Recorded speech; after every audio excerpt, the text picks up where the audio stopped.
Selamat datang pemirsa ke Business Inspiration. Saya Coach Cynthia Wiharja. Saya adalah firm owner dari Action Coach South Jakarta.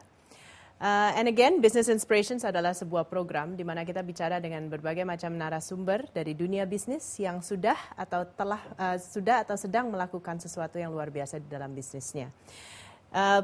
Goal kita di show ini adalah memberikan Anda bukan hanya strategi-strategi mereka, tapi justru pola pikir dan strategic thinking behind strategies yang mereka gunakan itu. Jadi, it's about real business, real people, and real inspiration. So I hope you stay with us.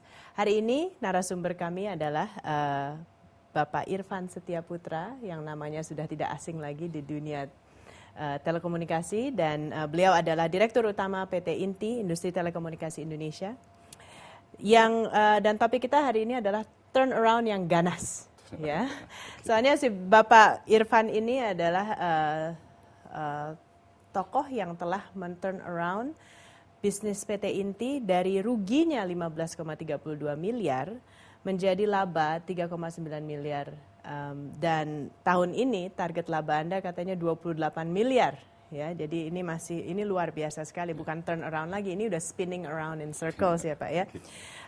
Interestingly, ada beberapa hal yang interesting. Biarpun masih rugi, gaji karyawan naik 40% ya Pak ya. Strategic business unitnya dipecah ya dari 5 menjadi 20 fungsi ya. Bahkan beliau ini suka di compare sama seorang Jack Welch. Ya, so more to come. Tapi yang penting perusahaan ini terus sukses dan terus maju, dan beliau sudah mendapatkan penghargaan sebagai International Business Machine Star, the Best CEO, dan Top Leader Award ya. And looking at your face, kayaknya kok kaget kayak baru pertama kali dengar award ini. Jadi looks like a very humble man as well ya. So mari kita mulai aja ya Pak ya. Can you What do you love, Pak? Apa yang Anda cintai dengan proyek-proyek turnaround seperti ini? Well, sebenarnya antara mencintai sama kewajiban gitu ya. Jadi mungkin saya cerita sedikit boleh ya. Jadi boleh, pada waktu saya diminta untuk megang PT Inti, jawaban saya bisa yang lain nggak?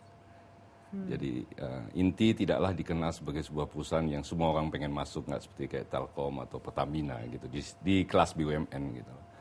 Tapi berhubung pada waktu itu memang Pak Menteri BUMN pada waktu itu Pak Sof yang meminta saya di sana, jawaban saya simpel pada waktu itu, saya terima kasih atas penghargaan, tapi boleh nggak saya lihat dulu untuk kemudian melihat apakah saya bisa bring value to this company apa tidak gitu. The good thing dengan Inti pada waktu itu adalah even negatif segala macam, ada dua hal. Yang pertama, cash flow kita nggak negatif-negatif amat. Yang kedua, orang Inti baik-baik kelihatannya. Jadi pada waktu kami serah terima, saya sempat tanya juga sama Serikat Pekerja, dan Anda kalau dengar Serikat Pekerja BUMN kesannya wah gitu kan. Saya tanya sama mereka, kenapa saya nggak di demo? Padahal saya udah very prepared untuk di demo, karena trauma semua orang yang masuk BUMN itu adalah di demo gitu ya. Jadi ketika kami lihat, saya dengan beberapa direksi lihat ya, kita pikir nggak ada cara lain kecuali kita mesti membalikan perusahaan ini. Karena kalau tidak, dia akan going nowhere. Dan sebagai BUMN yang 100% milik pemerintah, kan mestinya kita punya kewajiban dan tanggung jawab terhadap pemerintah atau QQ negara, QQ rakyat kan. Kalau begitu terus ngapain mesti ada? Betul. Dan kenapa nggak dibubarkan aja, uang yang ada disimpan ke deposito atau beli perusahaan lain yang jauh lebih menguntungkan gitu loh. So pertanyaan saya terhadap teman-teman adalah bahwa apakah Anda pernah berpikir bahwa perusahaan ini akan ditutup suatu hari? Sebuah pertanyaan yang cukup mengagetkan buat seorang mereka yang udah 20 atau 25 tahun kerja di sebuah perusahaan BUMN yang beranggapan bahwa ini adalah perusahaan yang akan stay alive forever gitu. So kita nggak punya pilihan lain, dan ya kita exercise, eksperimen. Anda tanya pertanyaan itu kepada teman-teman yang di PT Inti? Ya. Interesting. Yes, karena memang kita punya sebuah belief mungkin ya, kalau BUMN pasti forever and ever. Ya. Betul ya, tapi tidak seperti itu. So challenge apa Pak waktu Anda yang Anda hadapi? What's the biggest challenge? Well, BUMN ini dulu didirikan untuk menyediakan peralatan-peralatan buat industri telekomunikasi. Jadi very protektif dan captive. Jadi produksi yang kita hasilkan pada waktu tahun 80-an, tahun 90-an itu 100% diambil oleh Telkom.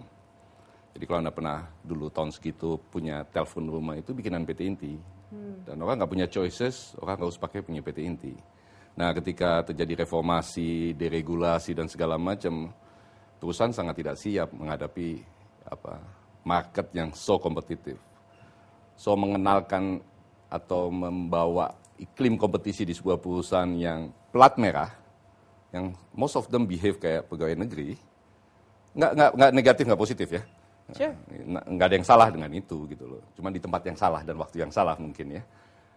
Mencoba mengenalkan ide bahwa kemudian perusahaan akan bisa ditutup, mengenalkan ide bahwa kemudian kita harus kompetitif, bahwa kita harus menghasilkan keuntungan.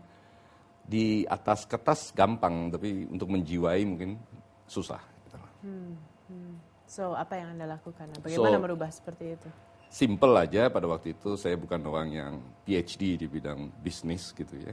Saya cuma modal saya teman dan pengalaman aja. Teman saya percaya bahwa di menjalankan satu perusahaan itu atau masuk ke dalam satu perusahaan seperti PT Inti, Anda mesti believe tentang momentum. Dan kembali lagi, kami bersyukur bahwa kemudian dengan cepat kita tahu the basic foundation daripada perusahaan tersebut, issues-nya, yaitu kesejahteraan karyawan. Sehingga pada waktu saya lihat pola kesejahteraannya, saya nggak terlalu kaget bahwa kemudian mengatakan ke pihak teman-teman kementerian bahwa perusahaan ini membayar gaji karyawannya bloody underpaid. Jadi jangan disalahkan bahwa kemudian perusahaan ini tidak maju. Yang kedua, kalaupun mau maju, banyak yang tercecer di jalan. Tercecer untuk dipunguti lagi. Saya pakai istilah yang sopan lah ya, dicecer, dipungut lagi gitu kan. So saya juga surprise melihat beberapa teman-teman dengan gaji yang underpaid ini kok bisa hidup sangat layak gitu loh. Jadi minggu-minggu pertama kami kumpulkan, saya pribadi saya ajak teman-teman untuk duduk di kamar saya dan bertanya, gaji Anda berapa? Mereka itu di bawah satu level, di bawah direksi, dan mereka sebutkan angka di bawah 10 juta gitu. Pertanyaan saya adalah, how come Anda semuanya punya BlackBerry? Which cost 1 bulan salary gitu ya. Ya semua kemudian lihat ke atas gitu loh. Tapi ini bukanlah sebuah statement suuzon bahwa semuanya maling enggak. Tapi kan banyak sekali kemungkinan bahwa kemudian mereka dapat ini dari banyak sumber, yang hadiah, kayak warisan, bisa hibah dan segala macam ya.